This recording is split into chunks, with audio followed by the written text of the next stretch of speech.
नमस्कार, आप सभी का बहुत बहुत स्वागत है। मेरा नाम रुबिका लियाकत है। मेरे पीछे आप देख रहे हैं, ये हिंदुस्तान का ताज है। इसे दुनिया का जन्नत कहा जाता है। लेकिन उस नक्शे पर आप जो इस वक्त नाम देख रहे हैं ना, वो सबसे ज़्यादा चर्चा में है, क्योंकि उसने ऐसे सच को बयां कर दिया है जो बहुत कड़वा है। वो इतना कड़वा है कि जब आप उसे देखेंगे तो आपको दर्द होगा, और वो दर्द ऐसा होगा कि आप चीखना चाहेंगे लेकिन आवाज़ नहीं निकल पाएगी। और ये सब मैं सिर्फ हवाई बातें नहीं कर रही हूँ। मैंने खुद इस फिल्म को देखा है, उस दर्द को महसूस किया है। आपका दिल करता है कि आप ना देखें, उठकर चले जाएं, लेकिन फिर आपकी रूह कहती है बैठो, तुम सिर्फ देख रही हो। कश्मीर में कश्मीरी पंडितों ने उस दर्द को जिया है, महसूस किया है। The Kashmir files. आज इसी को दुनिया के सामने लाने वाले वो तीन बहुत ही महत्वपूर्ण लोग एबीपी न्यूज़ के स्टूडियो में मौजूद है। आप सभी का बहुत बहुत स्वागत है। मैं चाहूंगी कि तालियां बजाएं इन तीन चेहरों के लिए। अनुपम खेर साहब, पल्लवी जी, विवेक अग्निहोत्री जी, ये वो तीन चेहरे हैं जिन्होंने हिम्मत की है, जिन्होंने वो जज्बा दिखाया है, जिन्होंने वो ताकत इकट्ठा की है और एक एक दर्द को पिरो दिया है। और शुरुआत सबसे पहले मैं अनुपम जी आपसे करना चाहूँगी। वो बुज़ुर्ग जो उस फिल्म में दिख रहा है, वो अनुपम खेर है। अनुपम खेर की ज़िंदगी से जुड़ा हुआ कोई पेड़ है, कोई जड़ है, या बस एक एक्टर है? वो बुज़ुर्ग जो है वो उन तमाम कश्मीरी हिंदुओं, कश्मीरी पंडितों का एक समागम है, एक सिंबॉलिक रिप्रेजेंटेशन है। और उस बुज़ुर्ग का नाम पुष्कर नाथ है, जो मेरे अपने पिताजी का नाम था। और मैंने इस दर्द को बहुत नज़दीक से देखा है, और मेरी आत्मा ने इसमें एक फिल्मी डायलॉग है कि जान डालने की कोशिश की है, बट मैं इसको जिया हूँ। ये मेरा पहला ऐसा रोल है जहाँ पर मैंने किसी भी क्राफ्ट को इस्तेमाल नहीं किया है। कोई चालाक, कोई घटिया सा आदमी जब जाता है तो समझ नहीं आता, पर जो इस तरह का जो रिप्रेजेंटेशन था जो मैंने किया, वो बहुत ही सिंपल किस्म के लोग थे, न्याय पसंद थे। एक जिसे कहते हैं कि क्या नाम इसका, मैं बोलते भी थोड़ा सा मुझे तकलीफ हो रही है, क्योंकि when I am talking about them, I am representing them, I am seeing them, कि वो बहुत ही मासूम थे। और उनके साथ जब ऐसा हुआ तो उसको सिवाय महसूस करने के एक्टिंग नहीं की जा सकती थी। अनुपम साहब, मुझे नहीं पता है कि इसके पीछे विवेक साहब का और पल्लवी जी का क्या संदेशा था, लेकिन एक व्यूअर के तौर पर मैं बता सकती हूँ। तो अनुपम खेर जो है, वो जो नीलकंठ होते हैं उस रंग का उन्होंने पेंट लगाया हुआ है। वो दिखा रहा था कि कश्मीरी पंडित कैसे उस दर्द को उसने अपने चेहरे पर, अपने रूह पर चस्पा कर लिया है। वो चेहरा आपका नहीं था, वो मुझे तो नहीं पता था कि कश्मीरी पंडितों के साथ क्या हुआ। हम उस जनरेशन के लोग हैं, बस इतना पता था कि उनको और माफ़ कीजिएगा लेकिन मैं ये थोड़ा कड़वा शब्द, कि वो जुल्म झेल नहीं पाए, वो बड़ा आसान था उनके लिए। तो उन्होंने कहा चलो भाई सामान पैक करो और निकल लो, फिर कभी आ जाएंगे। तो विवेक जी, मेरा सवाल इसीलिए आपसे है। तो पहले एक छोटी सी बात बोल दूं कि जुल्म ना सह पाना कोई गुनाह नहीं हो सकता। जुल्म करना गुनाह है, जुल्म ना सह पाना नहीं है। दूसरा क्या है कि देखिए, मैं इस फिल्म को मैंने बहुत वक्त से काम करें, 4 साल पल्लवी ने अपनी ज़िंदगी के, हमारे बच्चों ने, मैंने, सब ने दिए। तो जो कश्मीर जो था, जिस भी कश्मीरी से मैं मिला, और कश्मीरी मुस्लिम्स, ये भारत में कोई बताता नहीं, बड़े आश्चर्य की बात है, वो भी शिव को मानते हैं। जो पुराने जो हैं, अभी ये 1990 के बाद जो पैदा हुए वो नहीं, पर आप पूछिएगा, वो भी महाशिवरात्रि में पार्टिसिपेट किया करते थे। तो शिव को जो है इंडियन कॉन्सेप्ट में मानते, इनने सारा जहर पी लिया था। मुझे ऐसा लगता है कि इस पूरे आतंक का जो विष है, ये कश्मीरी पंडित, कश्मीरी हिंदू कम्युनिटी ने पिया। और उसके बाद जिस तरह शिव ने एक तांडव नृत्य किया, उसी तरह से इनने पूरी तरह से अपने बच्चों को सिर्फ एजुकेशन, सिर्फ एजुकेशन, सिर्फ एजुकेशन। और उसका नतीजा ये है कि अभी जब हमारी फिल्म को वॉशिंगटन डीसी में सेनेटर्स, कांग्रेसमैन ने देखा, तो पहली बार सिनेमा के इतिहास में हमारी फिल्म को कांग्रेशनल रिसेप्शन कैपिटल हिल में मिला। और वहाँ पे वो जो डेमोक्रेट कुछ कांग्रेसमैन थे जो कि फ्री कश्मीर की कैंपेन में भी डायरेक्टली इनडायरेक्टली शामिल थे और एब्रोगेशन 370 को लेके काफ़ी गाली, उनको भी आके कोट अनकोट कैपिटल हिल में खड़े होके बोलना पड़ा कि it was a Kashmir genocide and we are so proud of this community that they today are the most educated community amongst the most educated community. मैं ये कहता हूँ, देखो जिनको तुमने मार पीट के भगा दिया, उनके बच्चे आज नासा में यानी वर्ल्ड की बेस्ट जगह पे काम कर रहे हैं, किताबें लिख रहे हैं, कितने ऑथर्स हैं, फिल्म मेकर्स हैं, क्रिएटिव में हैं, म्यूजिशियंस हैं, और वो बेचारे बच्चे जिनको एजुकेशन नहीं मिला हाथों में पत्थर लेके दूसरे आदमी पे मार रहे हैं. तो इसलिए शिव को मैं लेके आया, बिकॉज शिव मीन्स कि सारा दर्द पी के भी विश्व के कल्याण के लिए काम. और यहाँ पर डिस्ट्रक्टिव नहीं कंस्ट्रक्टिव चैनलाइज किया.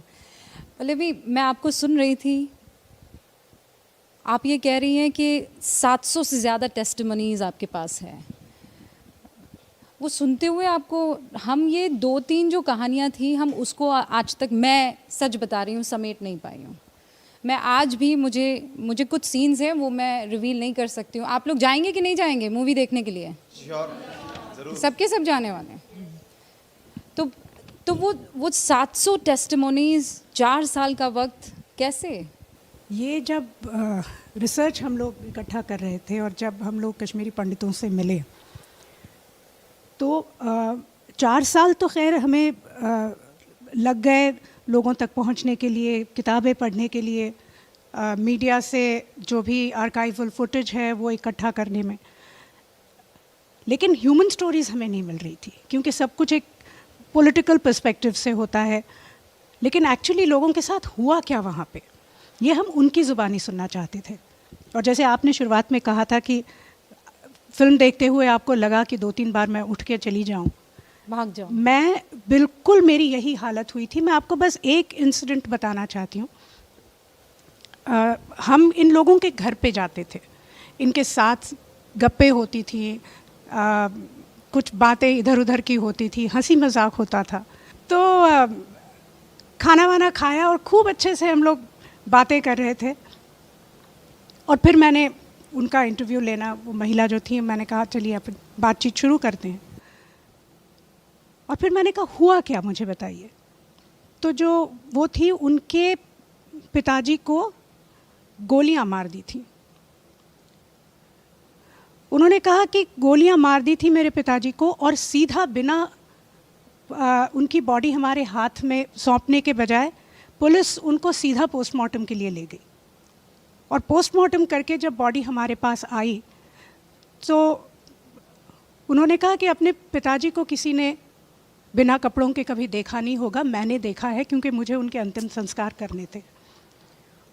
और वो कहने लगी कि जगह जगह गोलियों के निशान थे.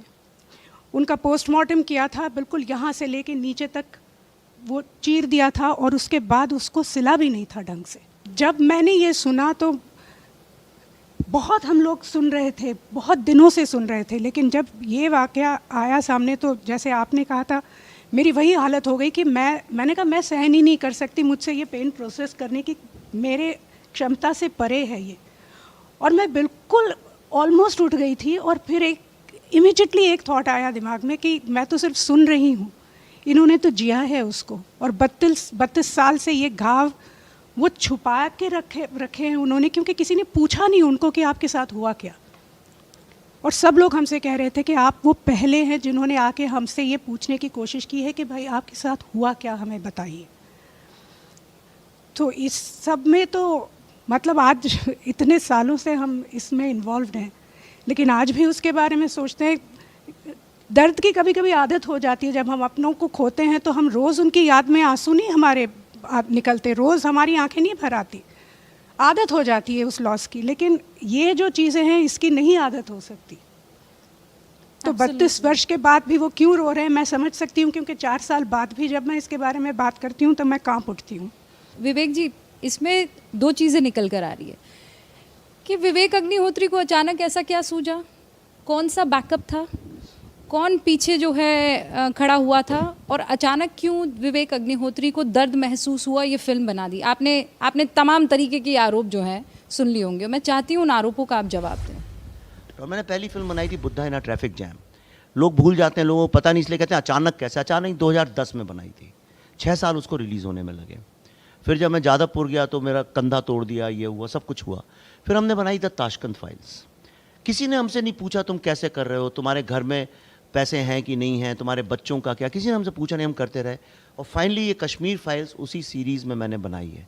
तो ऐसा नहीं अचानक बना दी, it was a well thought out decision. और मैं आखिर में आपको ये बताना चाहता हूँ, पल्लवी जानती है, मैं कभी अपने पिताजी की डेथ पे नहीं रोया, पर जब खेर साहब ने वो सीन किया, और अभी भी मैं यानी आई थिंक, और वो मेरी नहीं, हर भारत का जो बेटा है अपने बाप को लेकर उसका यही दर्द है कि मेरे बाप मेरे जीते जी वो नहीं देख पाए जो वो डिज़र्व करते थे। तो मैंने अचानक नहीं किया है, मैंने अपनी ज़िंदगी झोंकी है। फतवे मेरे नाम पे इशूड हैं, PILs, डेथ थ्रेट्स मेरे नाम पे हैं, मेरी पत्नी, मेरे बच्चे उनके ऊपर हैं, और मेरे पास खाने को है कि नहीं कोई पूछता नहीं है। ये फिल्म किस तरह हमने बनाई है, ये किस्सा कभी और करेंगे, आज खुशी का वक्त है, लेकिन उस दर्द के बारे में भी मैं सोचता हूँ। तो खेर साहब, thank you very much, thank you very much. और आपको एक और बात बताता हूँ जो बहुत लोग नहीं जानते हैं, जो ये कहते हैं ये सब क्या है। उस फिल्म के अंदर वहाँ के जो कश्मीरी मुस्लिम लड़के हैं, बड़े टैलेंटेड बच्चे हैं, पर उनको मौका नहीं मिलता है वहाँ गाने का, लिखने का। तो मैंने उनसे ये बोला कि जो भी तुम कश्मीर के बारे में बोलना चाहते हो मुझे लिख के भेज दो, और मैं वायदा करता हूँ बिना फुल स्टॉप कॉमा चेंज के वो फिल्म का सबसे इंपॉर्टेंट सीन होगा। अगर जिनने फिल्म देखी है वो शिकारे का सीन याद है आपको? लड़का कहता है कौन सा वो जानवर है जिसको गिद्ध, पक्षी, सब जानवर खाना चाहते हैं, हमारा कश्मीर। और वो सत्य है, कोई झूठ नहीं है, एक एक वर्ड उसका सत्य विवेक है। जी, वो सब कुछ यहाँ पर नज़र आ रहा है। मैंने आपको इतना भावुक कभी नहीं देखा है। मैंने आपकी बहुत फिल्में देखी है, मैंने ट्विटर पर आपका हर अंदाज देखा है, वो पहली फिल्म से लेकर ये आखिरी फिल्म तक। और यकीन मानिए, जब मैं यहाँ स्टूडियो में आई थी तो मैंने अपने आप को कहा था, Rubika behave yourself, do not cry. I told my self and I told this 10 times। Rubika, आपने कुछ अचानक, हम कल भी बहुत इंटरव्यू दी, तुमने कुछ तार जला दिए। मैं I am not being, there some vibe, गलत बात। मैंने कहा ना, टूटे हुए दिल बोलते नहीं, उन्हें सुना जाता। हम लोग कभी भी नेवर शेड अ टीयर व्हाइल मेकिंग, मैं तो कभी नहीं। But today I don't know. I never cried, you know, कभी नहीं। पिताजी की बात कर दिया। हाँ, ये सबके पिताजी का दर्द है, आप सबका वही दर्द है जो उनके जीते जीते भारत। माइक, आप बगैर माइक के कनेक्ट कैसे कर पाएंगे सबसे? मुझे पता है कि ये बड़ा भावुक लम्हा है, इट्स अ वेरी इमोशनल। और देखिए, मैं थिएटर में जाना बंद कर दिया है कल से। मैं जाता हूँ, 80-80 साल की औरतें मेरे पाँव छूने लगती हैं, कहती हैं तुमने हम पे वो किया जो हम अपने बच्चों के साथ नहीं कर पाए। उनको इतिहास, मुझे लगता है धरती फट जाए मैं समा जाऊँ।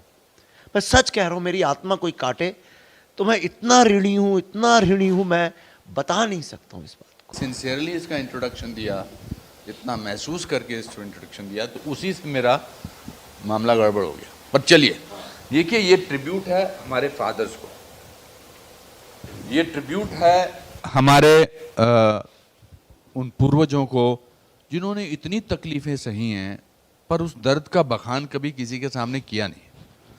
मैं बहुत सारी कश्मीरी हिंदू, कश्मीरी पंडितों की फैमिली को मिला, कुछ लोग हमारे इस फिल्म में काम भी किए, हमने एक्चुअल लोगों को जोड़ा हमारे साथ। जो ट्रक वाला सीक्वेंस है उसमें एक्चुअल फैमिलीज़ थी, वो गाना गाते थे, तो उनकी सिंसेरिटी बड़ी, उनका कोई कसूर नहीं था। तो मुझे एक बात बताइए, 32 साल क्यों लग गए? मतलब क्यों इस चीज़ को इतना छोटा करके दिखाया है? मतलब मुझे पता है, और मैं इसको बगैर झिझक के कहूँगी कि हिंदुस्तान में एक बच्ची के साथ जब कुछ गड़बड़ हो जाती है तो सरकारें कानून बदल देती हैं, पूरा देश सड़कों पर उतर आता है। और यहाँ पर हम 5 लाख कश्मीरी हिंदुओं की बात कर रहे हैं, पंडितों की बात कर रहे हैं। प्लीज़ मुझे आप इसका जवाब दे दीजिए, आप दे दीजिए, आप दे दीजिए, आप तीनों में से कोई दे दीजिए। 5 लाख कश्मीरी पंडित अपने घरों से निकल जाते हैं और 32 साल लग किसी जाते की हैं। भी पॉलिटिकल विल नहीं थी, मीडिया की विल नहीं थी, ये सो कॉल्ड इंटेलेक्चुअल्स नहीं चाहते थे, because we were not vote bank. There was appeasement going on. वहाँ के तब के चीफ मिनिस्टर थे, वो लंदन चले गए थे। जो प्राइम मिनिस्टर थे उन्होंने कहा, मैं उनको फ़ोन कर रहे थे जगमोहन जी, वो कह रहे थे कि मैं क्या करूं, मेरे दोस्त हैं, तो कोई भी ऐसा नहीं था। बट चलिए 32 साल के बाद जो दुनिया का हमें प्यार मिला है, जो एक सुनामी और सैलाब आ रहा है, जो लोगों के दिल जुड़ रहे हैं, लोगों में आंसू आ रहे हैं, दिल टूटे हुए हैं, दुख जो है कभी कभी इंसान को जोड़ता है। ये जो पॉलिटिकल विल की बात कर रहे हैं, एक विल हमेशा रही है कि इसको किसी कीमत पर ऐसे ना खड़ा किया जाए कि सामने वाला विलन घोषित हो जाए। करेक्ट। अभी एक ट्वीट आया ना, उस ट्वीट में बकायदा आरोप लगाए जा रहे हैं कि वीपी सिंह साहब थे, बीजेपी सपोर्ट कर रही थी। ये झूठ है। जगमोहन जी जब आए तभी कश्मीरी पंडितों को निकाला गया, उससे पहले तो कश्मीरी पंडितों को खरोच तक नहीं आई। नहीं, ये एकदम यानी इससे बड़ा झूठ कुछ हो नहीं सकता है। एक इसको मैं फैक्चुअली क्लैरिफाई करता हूँ। नंबर 1, जगमोहन साहब जो हैं 18 जनवरी को फारूक अब्दुल्ला जी ने रिज़ाइन किया था और छोड़ के चले गए थे वहाँ से। 20 तारीख को जगमोहन साहब पहुँचे हैं और उनका प्लेन जम्मू में अटक गया था, तो 21 को वो श्रीनगर पहुँचे हैं।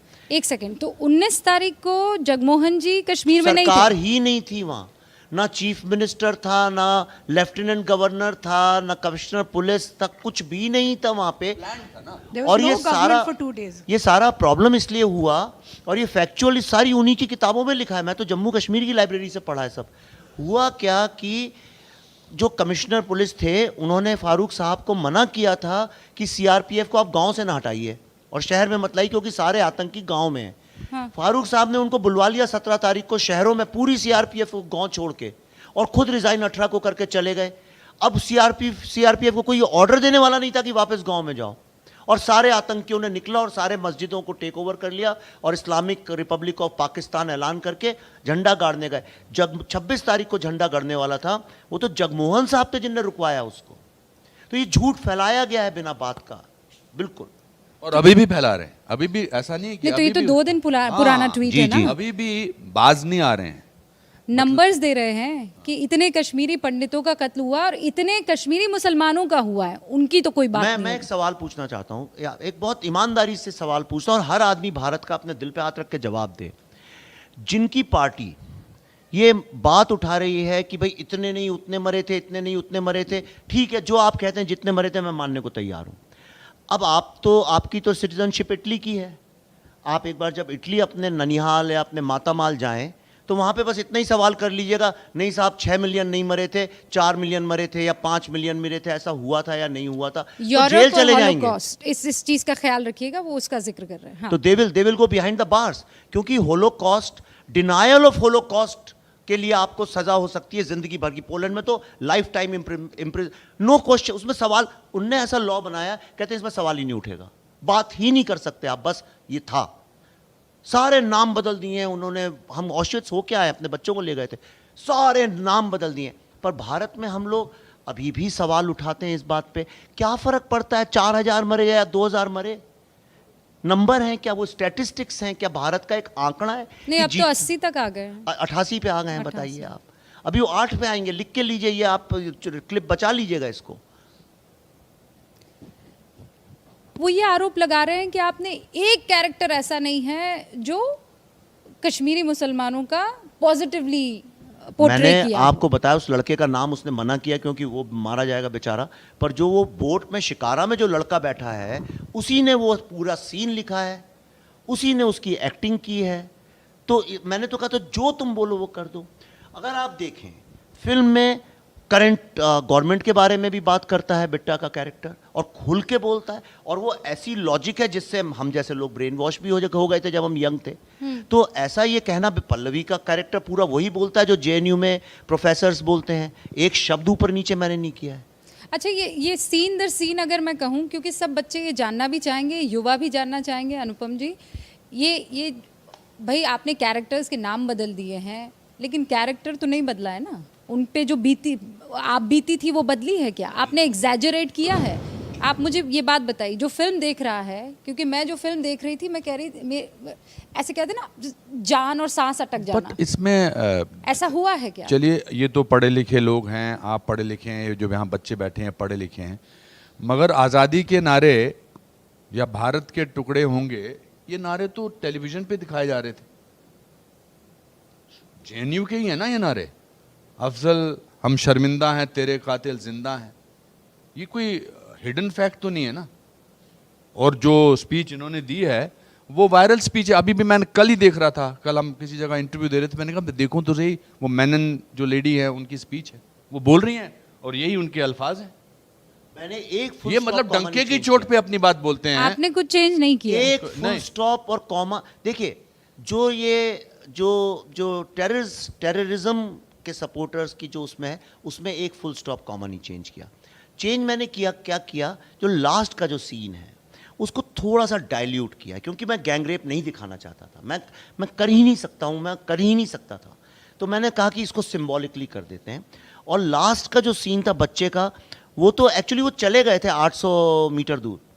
वो रात को उसकी वो प्रेग्नेंट माँ को, आपने देखा सीन, प्रेग्नेंट माँ को मार दिया। तो वो बच्चा अकेला अंधेरे में, कोई था ही नहीं, सन्नाटा हो गया, तो रोने लगा।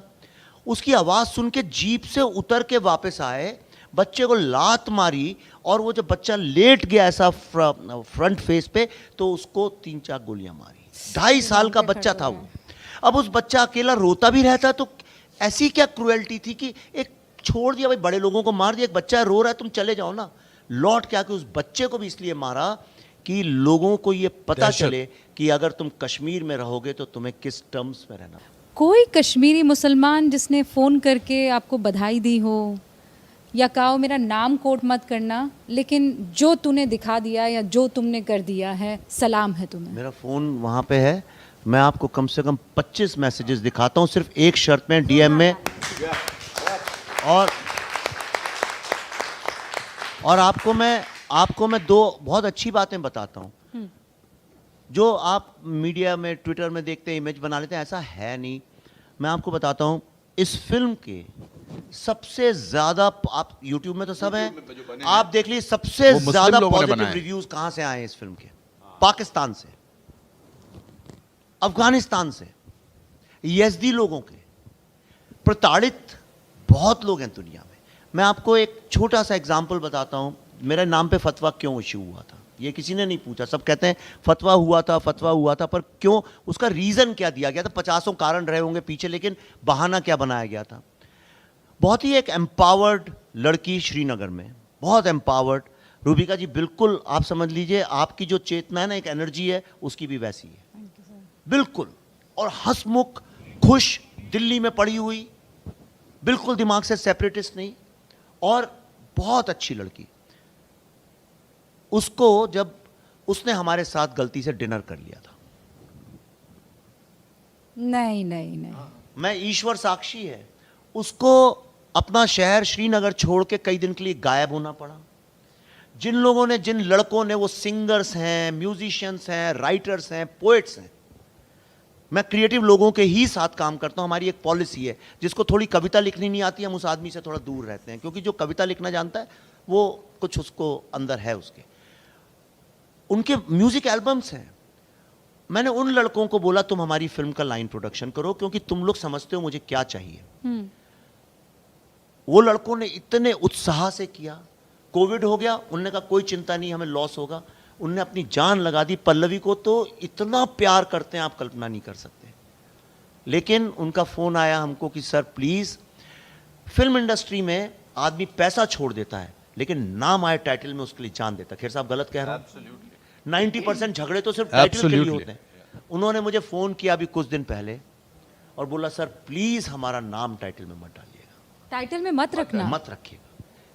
इतनी बड़ी हमारी कश्मीर की यूनिट थी, एक नाम नहीं। और मुझे पूरी जिंदगी इस बात का इतना गुमान रहेगा एज अ डायरेक्टर, क्यों नहीं है, क्या कर दिया हमने कश्मीर को, जहां पे नाट्य शास्त्र लिखा गया। आज पूरा हॉलीवुड, सब दुनिया में जो भी नाटक चल रहा है, इंक्लूडिंग रियलिटी शोज, सब नाट्य शास्त्र की देन है। जो 7-9 रंगों की बात कर रहे थे, नाट्य शास्त्र भरत मुनि ने अपनी पत्नी को किचन में काम करके देखते हुए किया था। रंग क्या है, दुनिया में तो कहीं इमोशन को रंग नहीं बोलते हैं। और आज एक सिनेमा नहीं है वहाँ पे, सिनेमा एक हॉल थिएटर नहीं है वहाँ पर, एक ड्रामा थिएटर नहीं है, कुछ नहीं। आप तीनों को देखकर एक और मेरे जहन में सवाल आ रहा है। मेन स्ट्रीम बॉलीवुड बड़े खेमे उसमें बटे हुए हैं, तो अब आप तीनों से ये बॉलीवुड कैसे डील करेगा, या छोड़ दीजिए, आप तीनों बॉलीवुड से कैसे डील करेंगे? हम अच्छे ही हैं। हम हमारे किसी सब से डील नहीं करना है, हम तो अपने आप से डील अच्छे करते हैं, वही मैंने करना है। तो बहुत लोगों के साथ काम किया है और मैं अभी भी सोचता हूँ, मैंने कहा ना आशावाद था, पर एक बड़ी अच्छी लाइन है कि everything is okay in the end. If it is not okay, it is not the end. So ये मैं मान के नहीं चलना चाहता. अब तो सक्सेस इतनी ज़्यादा हो गई है कि ये मापदंड बन गया है.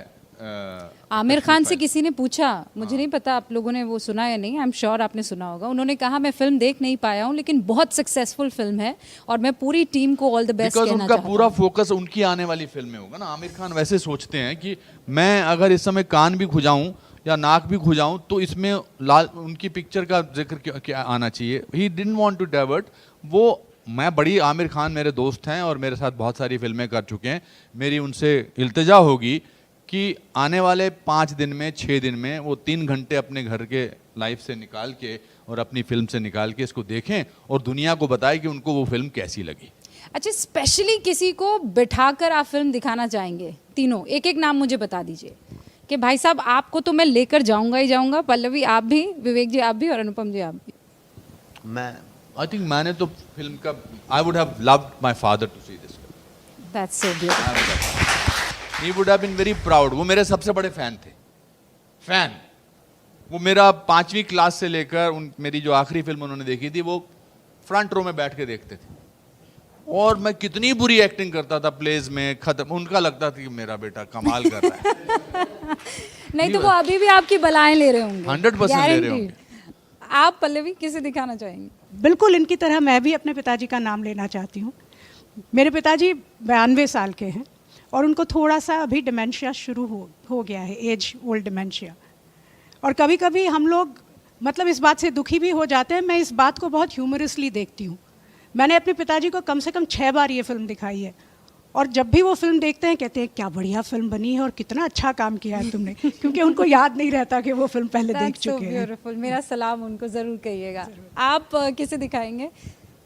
आप अब्बा बोलेंगे तो मैं ये बता दूं मैंने तो अपने अब्बा को दिखा दी है. मेरे अब्बा भी तो नहीं है लेकिन मैं अपनी अम्मी होती तो और वो आज ये फिल्म देखती तो उन्हें अच्छा लगता. पर मैं एक बात बताता हूँ, आप लोग कल को चल के क्रिएटिव काम करें. मैं चाहता हूँ भारत की क्रिएटिव कॉन्शियसनेस अब जगे, हम क्रिएटिव काम करें. उसका क्या नतीजा होता है? गिरजा टिक्कू का सबने नाम सुना है, जिसके ऊपर अंतिम फिल्म का सीन है जो आपको सांस रोक देता. उनका नाम था गिरजा टिक्कू. गिरजा टिक्कू के भाई बहनों ने पिछले 32 साल से अपनी बहन का नाम तक नहीं लिया था. उनने फिल्म देखी अमेरिका में आके हमारी, और उसके 2 दिन बाद उन्होंने मुझे एक मैसेज भेजा. उन्होंने लिखा कि सर हमने अपनी दीदी का नाम कभी लिया ही नहीं था. मैंने वो डाला है ट्विटर में, आप देखिएगा. उनका मैसेज ही डाला उनकी परमिशन से. और उन्होंने बोला कि हमने कभी नाम नहीं लिया था. ये फिल्म देखने के बाद हमारी पूरी फैमिली ने एक वीडियो कॉल किया और हम घंटों घंटों रोए. और अब हमारी फैमिली की हीलिंग शुरू हो गई है. एक फिल्म अगर एक परिवार की हीलिंग शुरू कर दे, उससे बड़ा उसका क्या नतीजा वो जो क्लोजर होता है ना, वो क्लोजर आपने दे दिया है. अगर आप लोगों में से किसी का सवाल ले पाऊँ तो ये बेहतर भी होगा क्योंकि आप मुस्तकबिल है हिंदुस्तान का. इन तीनों को जब सुन रहे हैं तो कौन सा वो सवाल है जो आपके जहन में आता है? तो मैम, मेरा नाम निधि मिश्रा है और मेरा सवाल आप सभी से ये है कि क्या अनुच्छेद 370 हटने के बाद कश्मीर पंडितों की घर वापसी की उम्मीद बढ़ी? बैठिए प्लीज़. Thank you. पहली बात तो हमको इस बात को एक्नॉलेज करना चाहिए कि 370 को हटाने में 70 साल लग गए. बट हम शुक्रगुजार हैं, not as a Kashmiri Pandit but as a Bharatiya, कि ऐसा गंदा कानून वहाँ से हटाया गया. और इन टेररिस्ट ने मुसलमानों का भी ख्याल नहीं रखा. अच्छे मॉडरेट मुसलमानों को भी उन्होंने मारा. बल्कि मैं तो ये जानता हूँ कि वो टेररिस्ट आते थे और एक अच्छे खासे घर में लड़की देखते थे और उसको बोलते थे ये टेररिस्ट कल आपकी लड़की से निकाह कर रहा है. वो रातों रात वो भी भागे हैं.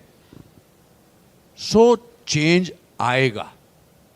शायद आपकी जनरेशन के रहते रहते अगले 10-15 साल में या 20 साल में ये वापस कश्मीरी पंडित जाएंगे. जो सेपरेटिस्ट हैं अपने बच्चे तो उन्होंने बाहर की यूनिवर्सिटीज़ में भेज दिए हैं, बाहर पढ़ने को भेज दिए हैं, उनको वहाँ रखा नहीं है. और बाकी जो गरीब बच्चे हैं उनको दे देते हैं 500 रुपये पत्थर मारने के लिए. But things will change. मेरा नाम श्रुति शर्मा है और मेरा सवाल है आपसे कि जो आप बता रहे हैं कि इसके बारे में कहीं किसी बुक में कहीं भी इसके बारे में कुछ नहीं बताया गया, तो सर क्या ये जानबूझकर जो कश्मीरी पंडित का दर्द था वो छुपाया गया हमसे? हमारी फिल्म में ये सवाल उठाए गए हैं कि दिल्ली के जो राइट्स हुए थे 84 के, वो कैसे लोगों को पता है? भोपाल गैस ट्रेजेडी के बारे में कैसे लोगों को पता है? तब भी तो इंटरनेट, तब भी तो ये सोशल मीडिया नहीं था, लेकिन जो खबरें पहुंचानी होती है वो अच्छे से पहुंच जाती है सब जगह। जब भारत की कोई भी नेगेटिव छवि आपको बनानी हो तो वो सबसे पहले अमेरिकन न्यूज़पेपर्स में आप लोग पढ़ते हैं, और वहाँ से फिर हम भी प्रेरित होते हैं। आज सोशल मीडिया देख के हम भी कहने लगते हैं, अरे भाई हमारे भारत में ऐसा कैसे हो रहा है?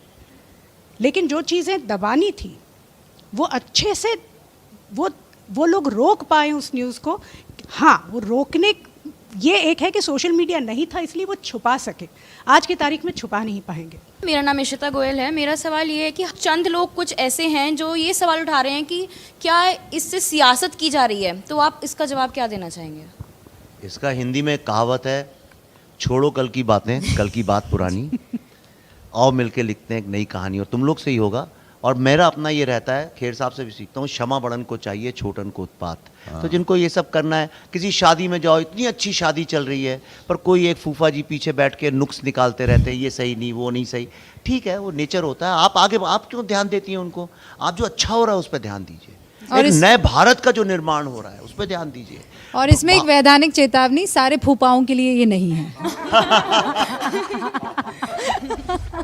आप तीनों का बहुत बहुत शुक्रिया। मेरा दिल नहीं कर रहा है कि आपको जाने दूं, पर आपकी कहानी जो है वो सब तक पहुंचनी चाहिए। और हम कह रहे हैं पर्दे पर कश्मीरी पंडितों का दर्द, मैं कह रही हूँ पर्दे पर नहीं, ये दिलों में उतरता कश्मीरी पंडितों का दर्द है, द कश्मीर फाइल्स। बहुत बहुत शुक्रिया आप सभी का हमारे साथ जुड़ने के लिए, आप सभी का जुड़ने के लिए। Thank you, sir. एक चीज़ बस आप समझ लीजिए, जब तकलीफ में होते हैं तो बंदूक नहीं, बुक उठाइए। सबसे बड़ी ताकत वही है। कश्मीर फाइल्स आपको यही समझाता है। बहुत बहुत शुक्रिया। थैंक यू, वाह क्या बात। आपने तो दिल जीत लिया।